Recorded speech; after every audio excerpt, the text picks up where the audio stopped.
Hi, hello, isang magandang umaga, tanghali, hapon, gabi sa inyong lahat. Anong oras man ninyo na napapanood ang video ito. Tayo po muli ay tutunghay ng ating pagbasa para sa araw ng Miyerkules. Ang petsa ay March 6, 2024. Hahanguin po natin sa Ebanghelyo ni San Mateo, Kabanatang 5, mga talatang 17 hanggang 19. Noong panahong iyon, sinabi ni Jesus sa kanyang mga alagad, "Huwag ninyong akalaing naparito ako upang pawalang bisa ang kautusan at ang aral ng mga propeta. Naparito ako hindi upang pawalang bisa, kundi para ipaliwanag at ganapin ang mga iyon. Tandaan ninyo ito, magwawakas ang langit at ang lupa, ngunit ang kaliit-liitang bahagi ng kautusan ay di mawawala ng bisa, hanggat hindi nagaganap ang lahat.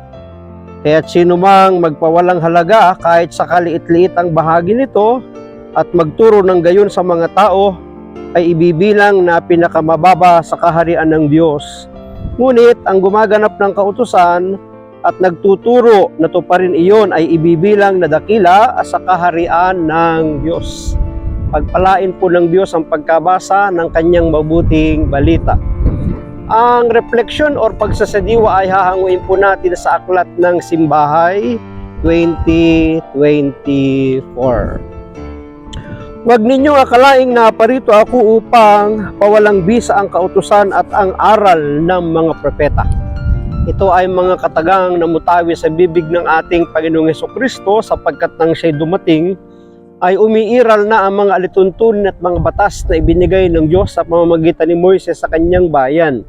At sinasabi niya na ang kanyang pagdating ay hindi para baguhin ang mga ito, kundi para tuparin. Tatandaan natin, kapag mayroong isang pamahalaan, isang community, isang kumpanya, kapag may dumarating na mga bagong pamunuan o pinuno, halos lahat ay kanyang binabago, di ba? Pinapalitan at ipinapasok yung kanyang mga sariling idea, pamamaraan, prinsipyo at mga gusto. Kaya nga hindi nagiging maganda minsan ang kanyang pagdating, di ba? Ang kanyang pamamahala, ang kanyang pamumuno. Pero para kay Jesus, hindi kaguluhan ang kanyang pagdating, kundi pagganap at pagtupad.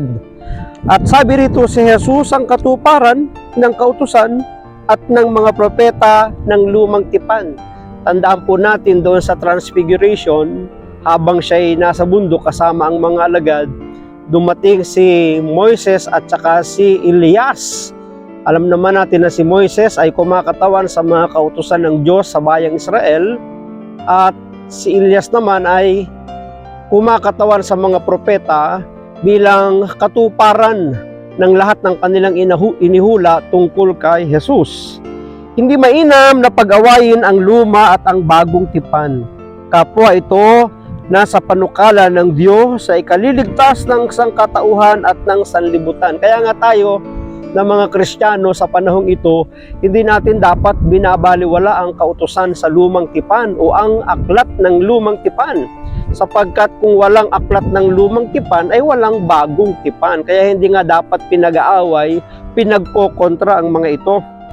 May mga taong marahil ganito ang takbo ng isip, dahil mabait naman si Jesus at palaging nagpapatawad, mabathalang awa, baka absolutong wala na ngang mali, lahat tama na. Hindi ganoon, kailangan pa ring tupdin ang 10 utos. Ang wagas na pagpapaliwanag ukol sa kautusan at sa mga propeta ay nagsasabing ang kautusan at ang mga propeta ay kapwa naggagabay sa atin kay Kristong siyang katuparan ng kautusan at ng mga propeta. Pinakapaksang paulit-ulit sa mga propeta ang kamalayan ukol sa kasalanan at ang pangangailangang magbagong buhay, at kung hindi, maparurusahan ang taong ayaw magsisi. Kaya nga tatandaan natin, sabi sa ating pagninilay, ito ay gumagabay sa bagong tipan ang lumang tipan, kaya hindi dapat pinag-aaway o binabaling walang halaga. Kundi ito ay dapat nating gabay para tayo patuloy na makapagpatuloy para sa ating pagkilala at paglilingkod sa ating Panginoon. Maraming salamat! At ang palagi ko lamang sambit ay I love you with the love of the Lord. Bye-bye and bye-bye.